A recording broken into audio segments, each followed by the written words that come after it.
এটা মারছে আমগরে খানা গাড়ি হে গাড়ি গেছে হে গাড়ি দললো না এখন আমারটা রইছে আমারটা আগে প্লেট করতে বলেন এই আমরা না বলেন ভাই আমগো গাড়ি মারছে কোনটা আমাদের গাড়ি কাকে মারছে আমগো গাড়িটা আমগো মারছে কেন পিছেরটা মারছে আমার কথা বুঝুন এইটা মারছে কোন গাড়ি এই গাড়ি মারছে এটা কথা বল এখন আমার কথা বুঝানো লাগে আমরা আপনারা গাড়ি চালাবেন রাস্তার মাঝে বেরিয়ে কইতে হবে আমার গাড়ি প্রথমে লাগছে দুইবার গাড়িটা ধাক্কা দুইবার লাগছে কিন্তু গাড়িটা জমা আমরা লাগছে গাড়িটা বেরিয়ে গাড়ি আমরা ঘোড়া হারে লাগছে না আমার কথা বলতে রানিং গাড়ি তুমি আমি উড়ে গেলাম বলে মিয়া আমরা খানা গাড়ি গাড়ি ব্রেক করছে বলে লাগছে গাড়িটা আমরা গাড়ি জমানো আমারটাও জমানো তারপরে হে আমার সব আমারটা মেরে দিচ্ছে এই যে একটা হাইয়েস্ট গাড়িটা এখানে দাঁড়িয়ে ছিল।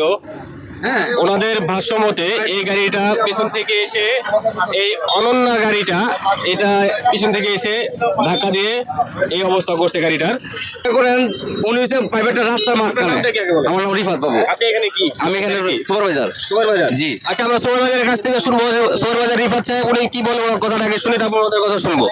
আপনার কথা বলে উনি রাস্তার মাঝখানে মানে দুটো সাইডে গাড়ি আছে বুঝছেন এমন রাস্তার মাঝখানে উনি গাড়ি জমাইছে আমার গাড়িও জমছে দুটো গাড়ি দাঁড়ানো পিছে শ্যামলী বাংলায় ডাইরেক্ট করে আমার মেরেছে আমি মেরেছি ওনারে মানে পিছনে অন্য একটা গাড়ি আপনার ধাক্কা মারছে, আপনিও কন্ট্রোল করতে পারেন ওনারা লাগা দিয়েছে। কোন মনে করেন আমার ভিতরে যখন মারছে আমি উনি যখন ব্রেক মারছে ইমার্জেন্সি আমিও ব্রেক মারছি যখন আমার ভিতরে মেরে দিয়েছে যখন আমার ব্রেকে কাজ ধরে পরে গাড়ি লেগে গেছে।